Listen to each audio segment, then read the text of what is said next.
What is up, Glenwood, and welcome to the second episode of The Rush this season. I'm Danny Fry, and this episode includes football action against the Jacksonville Crimsons, also the volleyball team battle SHG, plus some swimming coverage from their Tuesday meet at Eisenhower. But right now, let's get started with Coach Rourke. You've come on as the guest anchor today, and first of all, we taped this on Thursday, so happy birthday, Coach. Thank you very much. Thanks a lot for having me. But we're on here to talk about Sunday night football, not Friday night lights, Sunday night lights. And first, take us back into that Friday when the rain was pouring and you had to make that decision, how your mindset was being on a two-day break heading into football. Well, first of all, that Friday, it did start raining at about 6 o'clock, and evaluated the situation, looked at the forecast, and thought, we could get this game. We could get everybody out of their house and everybody up to the stadium, and rain and lightning would probably hit, and we'd have to stall the game. So made the decision to move the game, and with the forecast being what it was, we decided on Sunday and decided to play Sunday night football, and everybody was pretty excited about that. And I think it went well. And how'd your game plan sort of change in that 2 days against Jacksonville? Any at all? No, it really didn't. I mean, we paid attention to making sure that we kept the guys, focused and that type of thing. We had practice on that Saturday. We brought them back Sunday for a walkthrough, but just tried to make sure that we didn't change anything. We just tried to stay focused. It was a long wait. Obviously, you want to play on Friday night, but everything turned out well, and good news. Okay, Coach, let's see how your team played then on Sunday night football against the Jacksonville Crimson. They come up with a big spread attack, but there's that rain on Friday, and obviously why they had to cancel. Some other games were able to get squeaked in, but we had Sunday night football. Here's Donovan. How big is he being able to get to the outside here for a touchdown? And Donovan, he gets in the open field, and he's tough to bring down. Little guys are having a hard time. Now your defensive end, Matt Meyer, but heads up, and then Greg Roberts. He's great on isolating certain wide receivers. He takes it down to the 1 yard line. Big track star. Why didn't he score? And then out lead to a Nathan Hack run right up the middle. And then Daniel Helm, how much can you say about this kid? Makes a great sliding catch. He actually had about a couple of those that night, Yeah, Coach. he did. He had two nice catches doing that. This was about like a 37-yard field goal from Beaufort, as long as 29. And then that eventually brought up a fourth down for Jacksonville. And they were able to actually do this a good portion of the night with that big Blake Hands down the middle. Jacksonville's a good football team. Our quarterback can throw, and he's got guys who can catch it and run. Their quarterback, Bryce Snicker, right there, he can run too with that rushing touchdown. Yeah, he's not a great runner, but he looked pretty good right there. And look at Daniel Helm, shakes off a tackle there. Mills catches him, but too late. Touchdown, Danny Helm. A little spike there at the end. They gave him a 15-yard penalty. That spike was worth about 3 yards. All the fans were still pumped up, though. And then Snicker picked off here by Matt Meyer. You guys moved the corner. It's really paying dividends, Coach. Matt is having a great year. He plays real hard, and he's a real good athlete. Titans led 21-7.5, and there's Donovan right up the middle. And I mean, he's so good to the outside, and also in the middle. They really didn't target this guy much. Number 98, Dalton Keene, he shakes off some tacklers and is able to score. He's their big target. Yeah, he's 250-pound guy. He got a couple of those guys, and we just didn't want to tackle him, I don't think. Well, then when you got some good plays that lead to Donovan 1 yard runs, 35-21, the Titans won. Hammonds had 3 touchdowns, and Meyer and Roberts both had an interception. And also, Coach, what could you really take away from that Jacksonville game? Because that was your first real test in the season. It was a good test, and they've got an outstanding team.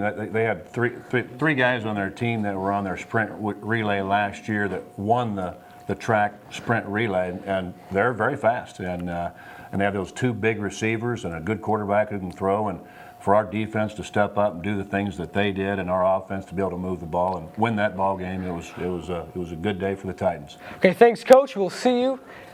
We'll see you here in a little later. I already wished him a happy birthday early on, and the Titans will travel all the way to Eastern Illinois tonight to take on the reigning 4A semifinalists, the Charleston Trojans. Kickoff is tonight at 7 Friday night. And the boys soccer team, they made a magical run to state last year. So far this season, the Titans are finding replacements for graduated seniors so they can have a similar rally this time around. The Rush's own CJ Carmine has more on the team's preparation. The boys Titans soccer team schedule just got underway, and the team is pretty confident about their upcoming season. So far, we're pretty pleased with our effort. Thought we played well, and we had some ups and downs, but that's to be expected early on. We had some tough guys to replace, so we lost some of the seniors were pretty solid players. I think we'll do pretty good. We have a solid team. It's very deep. Like, our starters are good, and then our bench is really good too. So So far, it's not like bad yet, and we're a pretty young team, and we're putting it all together. And I think with a lot of practice and like hard work and dedication, like we're gonna get it. I think guys are slowly starting to get it, find their role on the team, and we're going to be talking to everybody about that kind of stuff this week. And so pretty soon we'll be to where we're having games, 2 or 3 games a week. So we're just trying to shore up things and get ready for that stretch. Even though the past few days have been pretty laid back for the team, they're still focused on the game against Morton. Well, we've had some time off, so we're just, we used our first 4 games of the season kind of as a preseason to just evaluate players and our system and things we're trying to do. So the last few days we're just trying to clean up some things and really work on our fitness. Just training hard, doing the right things on and off the field, and just trying to stay in shape and just to work hard in practice, do things together as a team, and have a good effort. done a lot of conditioning and shooting drills and just practicing every day. We've been doing some, since we've had about 2 weeks off, we've been doing some extra running and just going over formations and different things we didn't have time to do earlier in the season, and just trying to stay in good shape for our bigger games coming up. For The Rush on Channel 22, I'm CJ Carmine. The Titans hit the field Saturday versus a Game Morton Potters squad Saturday at noon. Stay right there as we have volleyball and swimming highlights on the way next.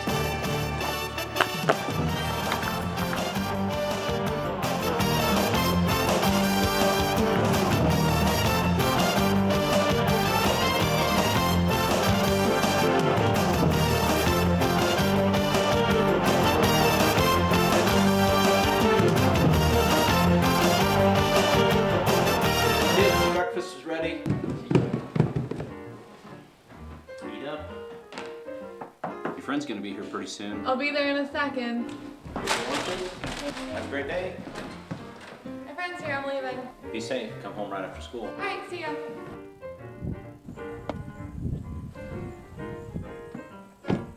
Wow, your dads are really looking out for you.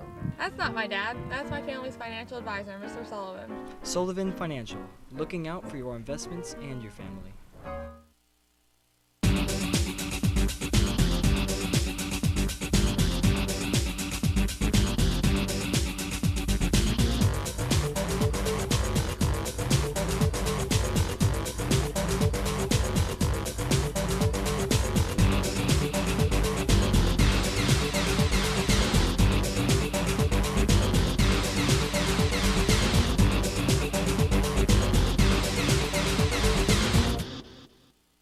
What do you think I should pay for my deductible? Do you think like $250, $500? Hi, what do you think? 500, 250? Collision, comprehensive? I don't even know what it means. Do you even know what that means? Is $1,000 deductible too high? Number 40. You know that place where lots of questions meets nobody seems to know? I'm so there. If you like answers, get advice and savings from a State Farm agent. Call, click, or visit and switch. Like a good neighbor, State Farm is there. Call Steve Bedford in Chatham for personal service and discounts that you deserve. The Lady Titans volleyball team, relying on junior play, is trying to get in a groove this season. They would have their hands full Tuesday at rival Sacred Heart Griffin. So as I move another mic out of the way, let's get these highlights started. So the Titans, their fans, they were out there on SHG West campus. And SHG, they're able to return it, but eventually Hannah Phillips right here is going to get the kill for the Titans. Sophie Lunser here serving, but SHG, they're able to work it around, and there's the tap over for the SHG point. They were able to do that all evening, and Coach Bish for the Titans had to get her team going, but they did play better in the first set. This one, an SHG mistake, serve right into that. Now Kate Reljek is serving for the Titans, and they're able to volley it all around until they're still moving this ball around. And eventually, Cassidy Sheedy is going to tap that over for a Glenwood point. The Titan crowd was pleased with that. And now here up towards the net. Up towards the net, Tosi for the Titans. Tosi's able to whip a big rejection for the Titans, and Coach Bish was pleased with that. move the Titans right up there in the front lines. And here again, she strikes again with a spike. And the Titans played well in the first set, but they couldn't really keep the intensity up. A strong serve by Reljic, and that's going to be tapped over by SHG, a mistake as the ball goes out for a Glenwood point, but SHG is able to hold off Glenwood in the second and third sets. The Lady Titans head out on the court at Springfield on Tuesday. The girls' swimming team has a solid coaching staff and a roster filled with talent from freshmen all the way to seniors. Let's see how they did in one of their first meets of the year versus Porta in Southeast. Swimming at Eisenhower, and yes, Daniel Helm's mom is an assistant coach. His sister Sarah is a very good swimmer, and here is freshman Ellen Kostick finishing up her 100 butterfly, and she had a time of 1:15.45. And here's junior Tia Van Fleet. She's in the 100 freestyle here in her final lengths, and she will end up with a time of 1:06.09. That was the first in her heat. And now pacing is key in the 500 freestyle, one of the longest events here in this meet. And this is Glenwood's Mackenzie Biswell, and she did a nice job of pacing herself. Ends up with a 7:03.66 for the Titans. And here we have a battle for first in the 100 breaststroke, and Maya Habibi is able to hold off a Porta swimmer, and she gets a time of 1:21.5 as she just touches the wall. Head coach Bob Barrett was pleased with his Lady Titans performance. And here is the 4x200 relay. It's Habibi again, and she will start it off, and there is the exchange, and we'll go all the way to, it's a 4x4, so we'll go to the fourth and final swimmer for the Titans. That's freshman Ellen Kostick. They had a time of 1:59.40 and won the meet 175-132 over Porta. Southeast also had 64 in last. The girls will swim again this Saturday at the Springfield Invite at 1. We'll take our last commercial break, but we'll be right back with a debate with Jim Rupert and Coach Rourke. Stay tuned.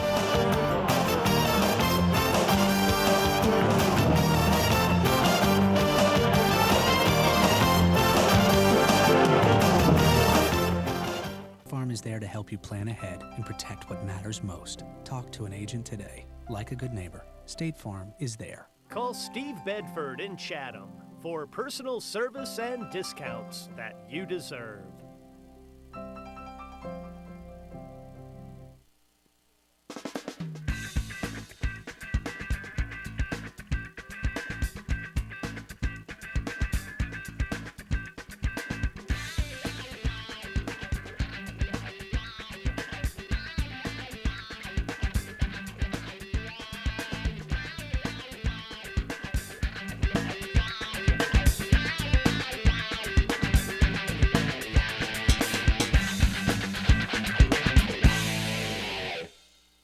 What do you think I should pay for my deductible? Do you think like $250, $500? Hi, what do you think? $500, $250? Collision? Comprehensive? I don't even know what it means. Do you even know what that means? Is $1,000 deductible too high? Number 40. You know that place where lots of questions meets nobody seems to know? I'm so there. You like answers? Get advice and savings from a State Farm agent. Call, click, or visit and switch. Like a good neighbor, State Farm is there. Call Steve Bedford in Chatham for personal service and discounts that you deserve. Kids, the breakfast is ready. Eat up. Your friend's gonna be here pretty soon. I'll be there in a second. Have a great day. My friend's here, I'm leaving. Be safe. Come home right after school. All right, see ya.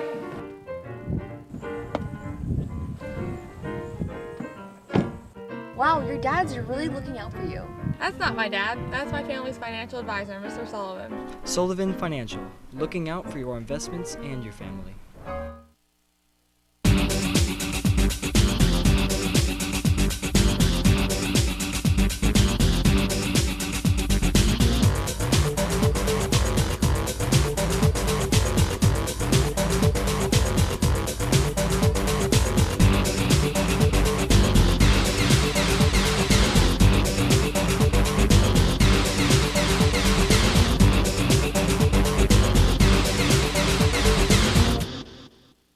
What do you think I should pay for my deductible? Do you think like $250, $500?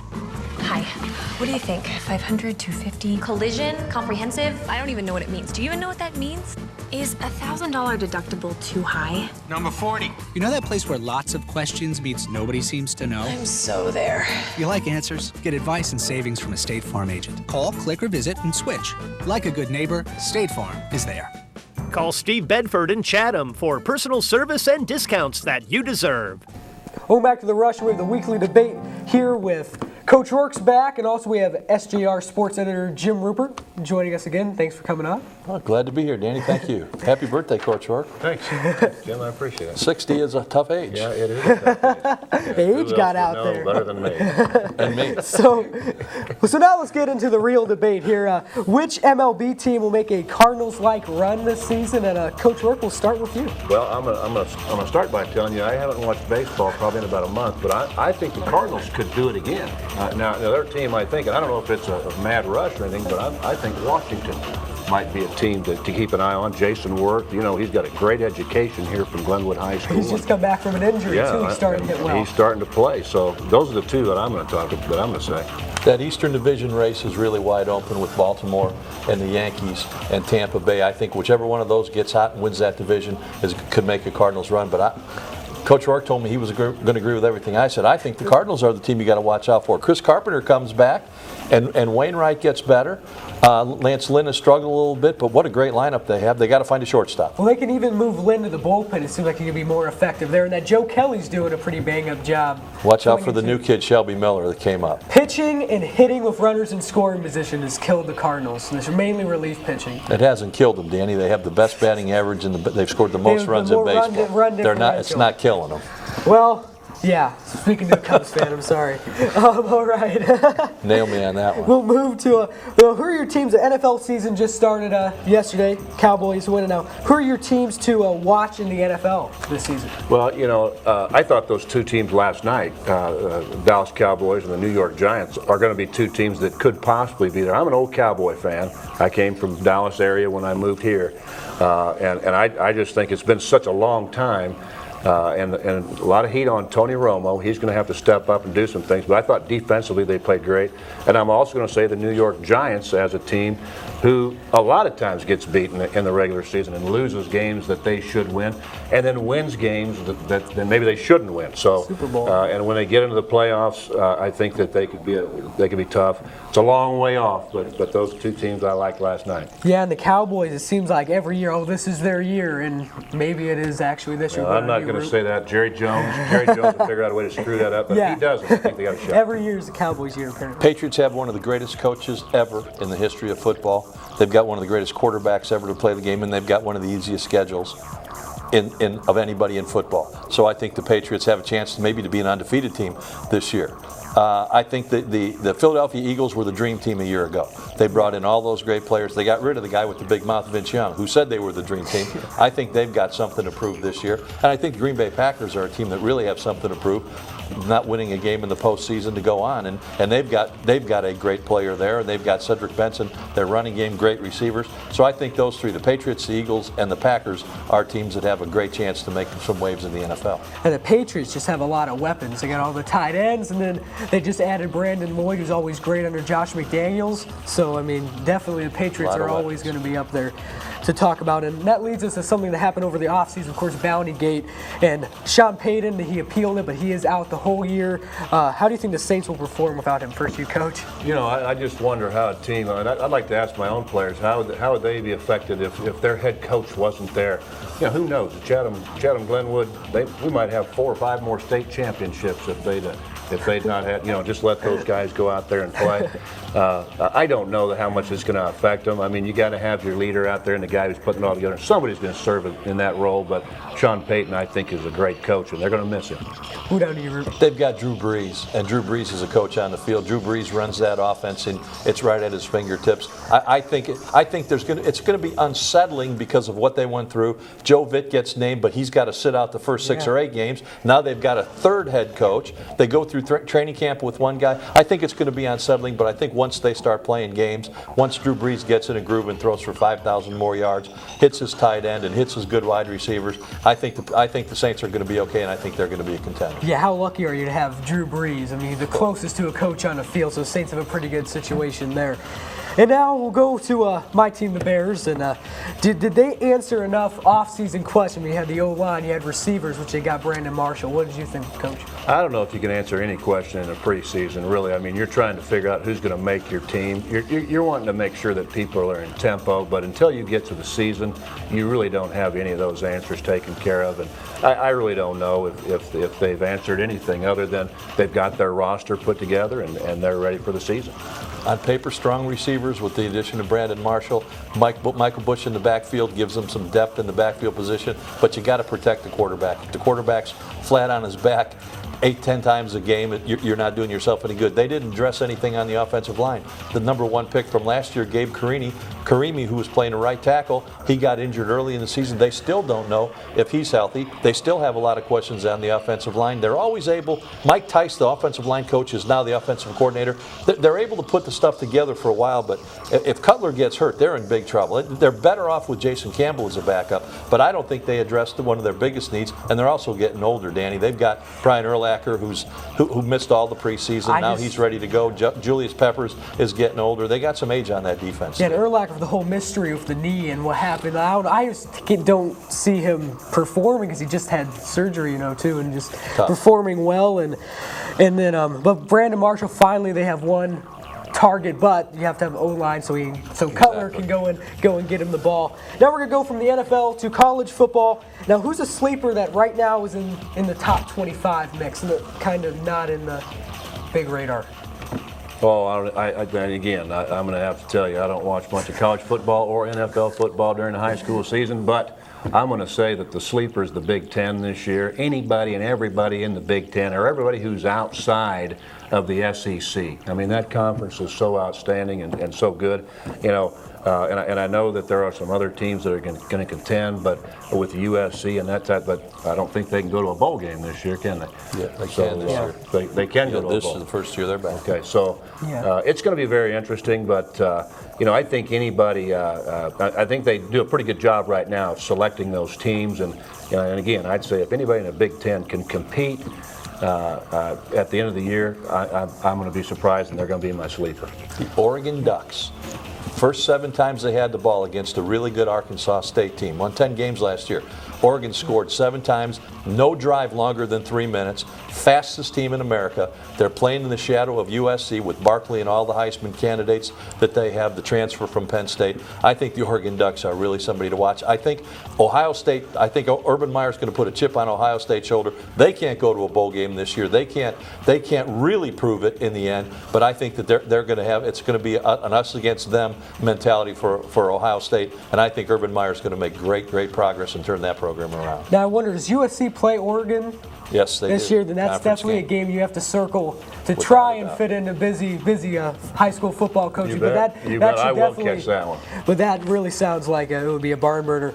And what about the matchup tonight for your guys' team? Finally get to talk something really in your forte. You guys take on a tough team that made it to the semifinals, lost to Rochester last year in the Charleston Trojans. Can you kind of talk about them and what they have to offer? They had a great year last year. They've got a lot of those guys back. Defensively, they do some things that we don't see usually. It's a little different. We're getting outside the conference, and they're doing some things. They move their secondary around a lot. They're going to blitz from different areas that again, we don't see that a lot. They've got some weapons. They've got a quarterback who can throw the ball. He's looking at some Division I AA schools. They've got a halfback who's a Division I player. I'm not sure he's going to play against us. His younger brother, Josh Hassey, I believe his name is he is playing, and I'm glad Big Brother's not playing because Little Brother's pretty good. Got receivers who will run down and catch the ball. They play a physical game, and I'm telling you, we're on 4 days getting ready to play them after playing on a Sunday night, and they're going to test us. It's going to be a tough ball game. How would you preview this game? Quality programs, 2 quality programs going head-to-head, but I think it's a 4A against a 6A to me. That's the bottom line. It's a solid 6A program that plays in a really good 6A conference, gets challenged week after week. Charleston has really good individual talent. Sean Hussey, possibility to go to Indiana, Illinois State, Eastern Illinois, some of the schools that he's thinking about. Dylan Casley, the strong safety who's injured, running back, probably won't play, has a broken foot, probably won't play, committed to Illinois. So that's really good upfront talent. But I think once you get down into the 15th, 16th best guys on each team, I think that's where Glenwood has the edge. The Glenwood linebackers are so good. Defensively, Glenwood is so strong. The scheme is so good. And I think that just the week in and week out competition that the Titans face on the level that the Titans play, I think that's going to carry them over to a victory, but it's going to be a tough one. You can look at the Jacksonville game, and if they're any similar to that, then Titans should be in a pretty good situation. And that's all the time we have for this episode, and we'll go and send it out right now. Make sure you get out to Charleston. Make sure you get out in Charleston tonight and support the Titans as they take on a tough Trojan team. So have a great weekend, Titan fans. We're out there.